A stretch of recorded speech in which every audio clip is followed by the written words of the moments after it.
देखो बच्चों, अभी हम सेल बायोलॉजी में एंडो मेम्ब्रेन सिस्टम का स्टडी कर रहे हैं। ठीक है, एंडो मेम्ब्रेन सिस्टम में तीन चीज है जिसको हम बोलते हैं गर्ल सिस्टम। क्या बोलते हैं भाई? Girl system. Girl system. अब देखो गर्ल सिस्टम क्या लिखा हुआ है। जी से हो गया गोल्गी बॉडी, ई से हो गया एंडोप्लाज्मिक रेटिकुलम और एल से हो गया लाइसोसोम। तो हमने आपको ईआर के बारे में बता दिया। अब हम बताएंगे गोल्गी बॉडी और लाइसोसोम। इसलिए हमने यहाँ पर लिखा है एंडो मेम्ब्रेन सिस्टम में एंडोप्लाज्मिक रेटिकुलम, ये हो गया हमारा, ये कवर्ड है। यहाँ लिख देता हूँ, जो लोग वीडियो नहीं देख रहे हो पीछे, ये पीछे वाले वीडियो से देख लेना। हमारे YouTube चैनल पे जाकर के जाना, प्लेलिस्ट में, प्लेलिस्ट बोलते हैं उसको, हाँ प्लेलिस्ट पे जाना, उसमें सेल बायोलॉजी करके खुलेगा, उसमें पार्ट 1 पार्ट 2 पार्ट 3 करके पूरा आएगा।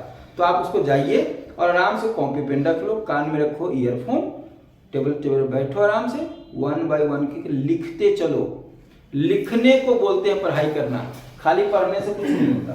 लिखोगे तो दिमाग में आएगा। ठीक है जी, चलो। तो सेकेंड जो है वो है हमारा गोल्गी बॉडी, ये तो कवर हो गया। तीसरा पढ़ूंगा लाइसोसोम, ये अभी कल क्लास में। तो गोल्गी बॉडी का तरह से समझते नाम क्यों है गोल्गी बॉडी, है ना? तो नाम उसके खोजने वाले के नाम पर है। खोजने वाले का नाम क्या था? कैमेलियो गोल्गी। बात समझ में? जैसे मान लो कि आदर्श ने कोई चीज खोज किया, मान लो कोई एक और सेल ऑर्गेनेल खोजा हो जाए, और मान लो ये आदर्श और वो साइंटिस्ट बन गया, मान लो दो, तो उसका नाम है पन्नवर, इसका नाम है आदर्श। तो आदर्श पन्नवर हो जाएगा नाम? नहीं हो जाएगा। अब मान लो कि ऐसा नाम तो ऐसे ही बनता है ना, तो हो जाएगा आदर्श बॉडी, हो जाएगा आइडियल बॉडी, है ना जी? तो ऐसे ही अब कहा खोजा कैसे? आदर्श जी ने कैसे गोल्गी बॉडी की खोज किया, मतलब sorry Golgi body, Camillo Golgi साहब ने कैसे खोज किया? तो सुनिए जरा सा। Nerve cell, Purkinje nerve cell, याद करो, पुरकिंजे नर्व सेल, बोलो सब लोग। हाँ, कि कहाँ है भाई? ब्रेन में ना है। तो ब्रेन में है सेरेब्रल कॉर्टेक्स का, और किसका? ये उल्लू का सेल है। उल्लू इज एनिमल, अरे मैं उल्लू पढ़ रहा हूं। और एक मेथड है नाइट्रेट मेटालिक इम्प्रिग्नेशन टेक्निक, मुझे नहीं मालूम क्या टेक्निक नाम है। हाँ भाई, नहीं समझो। नाइट्रेट मेटालिक इम्प्रिगेशन टेक्निक के द्वारा उल्लू का एक ब्रेन खोला गया, ये ब्रेन है, उसमें से चीर करके निकाला गया इस सेल को, और उस सेल के अंदर में आपको गोल्गी बॉडी मिला फर्स्ट टाइम। खोज इसमें हुआ, इसका मतलब ये हुआ कि बाकी सब सेल में भी है। तो कहा कि मिलेगा कहां भाई? पोजीशन क्या है इसका? तो कहा सेल के अंदर में एक एरिया है, इसको बोलते हैं जोन ऑफ एक्सक्लूजन, जहां पर ज्यादा कोई सेल ऑर्गेनेल नहीं पाया जाता, उसको बोलते हैं एरिया ऑफ इंक्लूजन। हमने लिख भी दिया है, area in cytoplasm excluded from any cell organelles. अब कह रहा है कि ये इसका अकरेंस देखिए, अकरेंस में देखिए, जितने यूकैरियोटिक सेल है तो सब यूकैरियोटिक सेल में आपको मिलेगा एक्सेप्ट कुछ सेल को छोड़कर। कहां भाई? तो ये है सीव ट्यूब। अब आप सीव ट्यूब जानिए, प्लांट का सेल है ये, स्पर्म ऑफ ब्रायोफाइट और टेरिडोफाइट। और आरबीसी में, ये हमारा जो आरबीसी है ना, इसमें भी गोल्गी बॉडी नहीं होता है। ठीक है, अब ये कह रहा है कि ये प्रोकैरियोट्स में तो होता ही नहीं है। कोई भी जो मेम्ब्रेन बाउंडेड सेल ऑर्गेनेल है वह आपके प्रोकैरियोटिक सेल में नहीं पाया जाता है। प्रोकैरियोटिक का मतलब क्या हुआ? जिसकी प्रिमिटिव न्यूक्लियस है और न्यूक्लियस का मेम्ब्रेन नहीं है। तो भाई साहब मेम्ब्रेन नहीं है तो वो उसमें सेल ऑर्गेनेल होगा? होता ही नहीं। अरे माइटोकॉन्ड्रिया भी नहीं होता भाई, तुम गोल्गी की बात कर रहे हो, कोई सेल ऑर्गेनेल नहीं होता। बैक्टीरिया में कोई सेल ऑर्गेनेल नहीं होता जो मेम्ब्रेन बाउंडेड है, खाली राइबोसोम होता है जो कि बिना मेम्ब्रेन का है। ये समझिए बात को, है ना? तो नाम लिख दिया बैक्टीरिया बीजिए। एक साहब थे डाल्टन एंड फेलिक्स, इन्होंने इलेक्ट्रॉन माइक्रोस्कोप में इसके स्टडी को किया, इसलिए नाम लिख दिया। ठीक है बच्चों, अब इसका दूसरा नाम बहुत सारा लिखा होगा, तो एक बार जान लो कि अदर नेम क्या क्या है। आप इसको गोल्गी बॉडी कहो, गोल्गी कॉम्प्लेक्स कहो, गोल्गी ऑपरेटस कहो, डाल्टन कॉम्प्लेक्स कहो, डिक्टायोसोम कहो। हाँ रुक जाओ जरा सा। Dictyosome is the name of Golgi body of plant cell. Plant cell का जो गोल्गी बॉडी होगा उसको बोलेंगे डिक्टियोसोम। और गोल्गी सोम किसको बोल देंगे? गोल्गी सोम बोलेंगे Golgi body of liver cell. Liver cell के जो अंदर में गोल्गी बॉडी होगा उसको बोलेंगे गोल्गी सोम, क्योंकि सोम का भी मतलब बॉडी ही होता है। ठीक है। दूसरा है लाइपोकॉन्ड्रिया। माइटोकॉन्ड्रिया तो नाम सुना, लाइपोकॉन्ड्रिया पहली बार सुन रहे है ना। तो लाइपोकॉन्ड्रिया किसको बोलेंगे भाई? लाइपोकॉन्ड्रिया भी नाम है। ठीक है। अब कुछ नंबर की बात करते हैं कि एक सेल में मैक्सिमम कितना नंबर हो सकता है गोल्गी बॉडी का। देखो पहला से समझो, फंजाई में जो गोल्गी बॉडी होता है उसके अंदर में सिस्टर्नी एक होता है, इसलिए बोला यूनिसिस्टर्नल, तो ये होगा फंजाई में। अब पॉलीसिस्टर्नल लेकिन जुड़ा हुआ नहीं, ये स्पेशल है, ये है कारा, इसको लोग चारा भी कहते हैं। ठीक है जी। और लीवर सेल में 50 से 60 हो जाएगा, है ना। अब प्लांट सेल में 10 से 25 हो जाएगा। थोड़ा सा यहाँ पर दिखा दो इसको, है ना। जो लोग वीडियो से पढ़ रहे हैं उसको समझ में आ जाएगा। थोड़ा सा इसको जूम मार दो। ठीक है जी। और अभी इतना पढ़ते हैं फिर आगे हम क्लास करते हैं। तो जो सब आराम आराम से लिख के लिखो, मैं साइड हो गया। चलो ठीक है बच्चों। दो फेस है, ठीक है। गोल्गी बॉडी का स्ट्रक्चर अगर देखेंगे तो गोल्गी बॉडी जो है एक लोकलाइज्ड है और एक डिफ्यूज है। क्या है?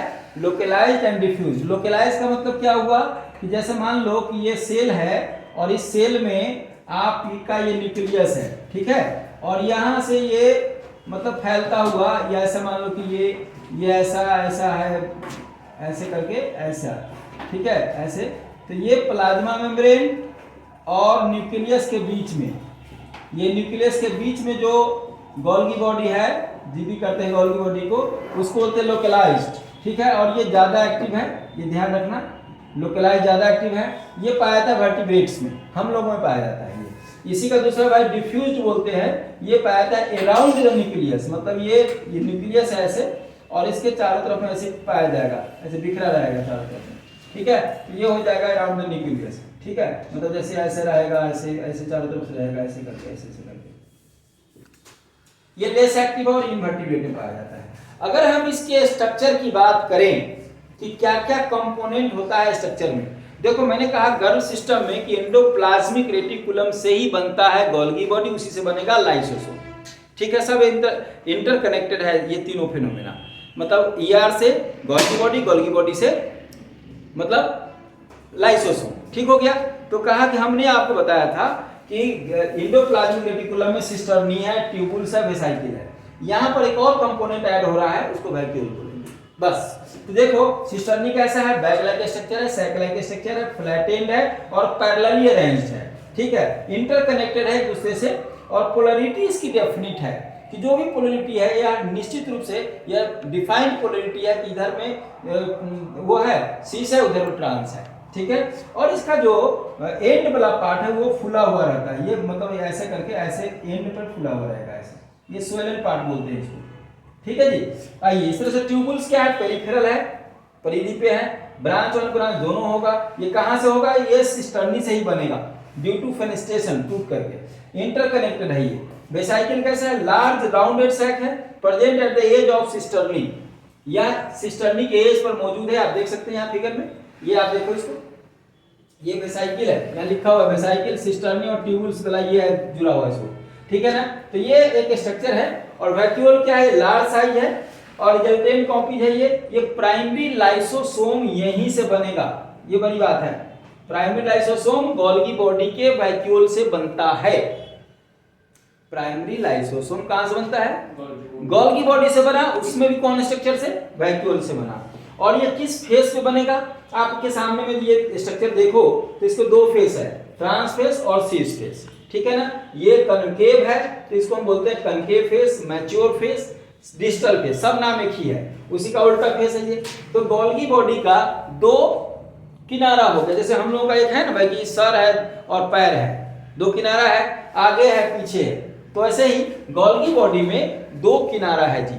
कौन कौन? सिस और ट्रांस। तो ये सिस है। तो अगर आपसे पूछा जाए कि गोल्गी बॉडी से प्राइमरी लाइसोसोम का जो निर्माण हो रहा है, बन रहे हैं, प्रोड्यूस हो रहा है, वह किस रीजन में बन रहा है, तो जवाब है उसका कि यह बन रहा है मैच्योर फेज पे, मतलब यहां से बनेगा ये। और हमने आपको एक दिखाया हुआ है यहाँ कि ये भाई साहब रिसाइकिल है, ये वैक्यूल है, सॉरी वैक्यूल है, और ये पिंच ऑफ होकर के टूट करके ये बनेगा प्राइमरी लाइसोसोम। ठीक हो गया? तो प्राइमरी लाइसोसोम गोल्गी बॉडी के वैक्यूल से बनेगा और मैच्योर रीजन में बनेगा, ट्रांस फेज पे बनेगा, कनकेव फेज पे बनेगा, डिस्टल फेज पे बनेगा। ये सारे सवाल का जवाब एक ही है। हो गया खत्म?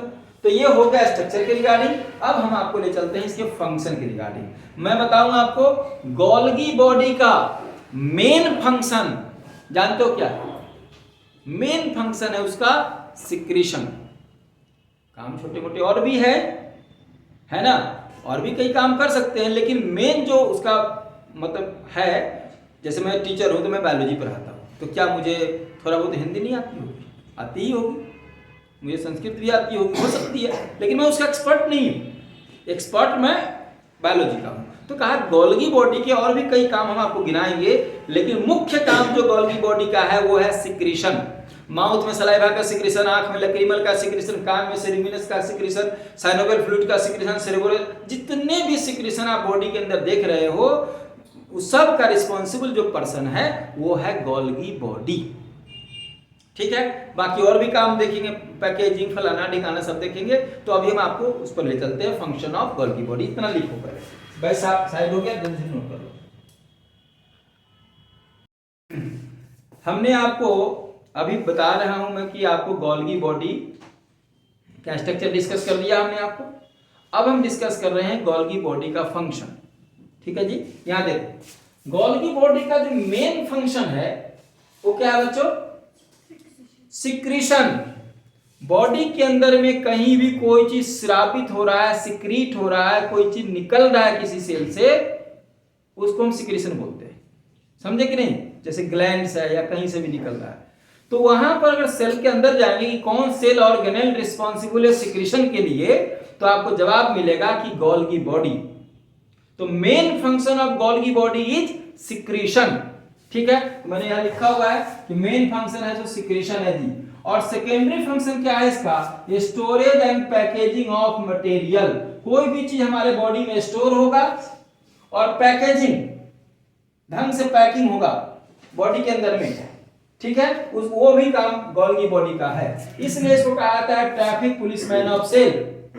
ये बात हो गई। अब आइए कह रहा है कि लिपिड का ग्लाइकोसाइडेशन और प्रोटीन का ग्लाइकोसाइलेशन, ध्यान दीजिएगा, ग्लाइकोसाइडेशन लिपिड का होगा तो ग्लाइकोलिपिड्स बनेगा, ग्लाइकोसाइलेशन प्रोटीन का होगा तो ग्लाइकोप्रोटीन बनेगा।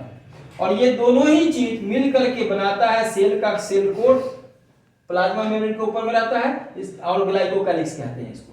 ठीक है ना? तो ग्लाइकोकैलिक्स का कंपोनेंट क्या हुआ? ग्लाइकोलिपिड और ग्लाइकोप्रोटीन। इसको कौन बना रहा है? इसको बनाने वाला सेल ऑर्गेनेल का नाम है गोल्गी बॉडी। क्लियर बात हो गई? अब कह सेल प्लेट। सेल प्लेट का फॉर्मेशन भी गोल्गी बॉडी बनाएगा। यही सेल प्लेट फॉर्मेशन बाद में चल करके मिडिल लैमेला बनाएगा, जो कि दो सेल वॉल के बीच में रहता है। ठीक है?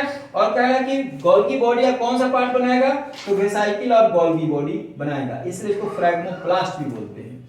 अब आइए नेक्स्ट काम पे, ये है root cap cell. Root cap cell का मतलब क्या हुआ? जो रूट है, सपोज करिए कि रूट है ये इसका कैप है, दिस इज रूट और ये रूट कैप है। तो रूट कैप के अंदर में बहुत सारे गोल्गी बॉडी पाए जाते हैं और यह गोल्गी बॉडी सिक्रीट करेगा म्यूसिलेज या म्यूसिन, जो कि म्यूसिलेज और म्यूसिन क्या करेगा कि मिट्टी के अंदर में है तो वह हम मिट्टी पर सिक्रीट कर दिया तो वह रास्ता देगा और ये रूट के फॉर्मेशन में आगे बढ़ने में हेल्प करेगा। तो यहां लिखा क्या? Lubrication of root cap. किसके द्वारा? म्यूसिलेज के द्वारा। म्यूसिलेज चिपचिपा पदार्थ है। एक्रोजोम सबको पता है कि कि आपके जो स्पर्म है, स्पर्म के ऊपर में जो एक्रोजोम है वह गोल्गी बॉडी का मॉडिफिकेशन है। हमने यहाँ ये स्पर्म है, इसका मॉडिफिकेशन है गोल्गी बॉडी का, समझे। ये है गोल्गी बॉडी और यही गोल्गी बॉडी बनाता है एक्रोसोम। अभी हम जब इसका फर्टिलाइजेशन पढ़ाएंगे आप रिप्रोडक्शन में तो इसका बहुत बड़ा रोल वहां पर मिलेगा आपको। अब कहा कि एक जो लाइसोसोम है, प्राइमरी लाइसोसोम बनता है गोल्गी बॉडी के वैक्यूल से ट्रांसफेज पे, यहां लिखा हुआ है, इसको पढ़ लेंगे। Get modified to form primary lysosome. Last में चलते चलते वाइटलोजेनेसिस, जो ओवा का वैटलिन मेम्ब्रेन है वह बनाता है गोल्गी बॉडी। ठीक है दोस्तों, तो आज के बाद आज हमने खत्म किया पूरा गोल्गी बॉडी का स्ट्रक्चर फंक्शन। ठीक है, नेक्स्ट क्लास में आपको हम बताएंगे लाइसोसोम, माइटोकॉन्ड्रिया वगैरह वगैरह के बारे में। ठीक है, थैंक यू। चलो खत्म करो। अब सर भी आ गए, अब आराम से मॉडिफाई हो जाइए थोड़ा देर के लिए। हमारा दोनों काम हो गया, देखा।